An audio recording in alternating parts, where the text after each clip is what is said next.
أما بعد أعوذ بالله من الشيطان الرجيم بسم الله الرحمن الرحيم يا أيها الذين آمنوا استعينوا بالصبر والصلاة إن الله مع الصابرين صدق الله مولانا العظيم۔ میرے واجب الاحترام بزرگوں، دوستوں، عزیزوں، آج کی چہلم شریف دی محفل خطیب اعظم، خطیب پاکستان، قبلہ قاری شیخ الحدیث محمد خان رضوی صاحب رحمت اللہ علیہ دی محفل ہے۔ میں اس قابل نہیں ہوں کہ تواڈے سامنے کچھ عرض کراں، صرف یہ حضرت صاحب نے جوڑے سدھے کرنے دا صلہ ملا جے کہ میں تواڈے سامنے حاضر ہو گیا۔ میں نے تو ترائے تکلیفاں میں تو بڑی کوشش کی تھی جان چھڑانے دی، پر صاحبزادہ صاحب نے حکم فرمایا تو اس واسطے میں حاضر ہو گیا۔ پھر اتنے علماء دے اندر شیخ الحدیث بیٹھے ہوئے، محدث بیٹھے ہوئے، میں انہوں دے سامنے کچھ عرض نہ کر سکنا۔ بہرحال حکم ملا تو اللہ تبارک و تعالیٰ دی ذات نے ارشاد فرمایا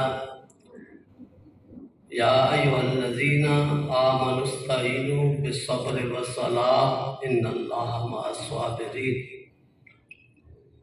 اے ایمان والو، استعینوا بالصبر، جس وقت بھی اللہ دی طرف کوئی آزمائش آئے تو تسی کی کرو؟ صبر کرو۔ استعینوا بالصبر والصلاۃ، تے اللہ تعالیٰ دی ذات جڑا انسان صبر کرنا، اللہ تعالیٰ دی ذات خود فرمانی کہ میں اس دے نال ہاں۔ جے دے نال رب دی ذات ہوئے، اس آپ کس چیز کی پرواہ ہے؟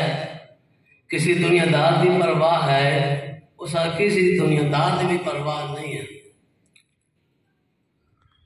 اور شیخ الحدیث صاحب نے یہ آسان درس دیتا، علامہ صاحب فرما رہے سن اتنا آسا بیماری دے حالت دے اندر، لیکن انہوں نے آسان یہ درس دیتا کہ جس وقت کوئی رب دی طرف آزمائش آوے تے دنیا دار دے قدمہ دے اندر گوڑے نہ ٹھیکو،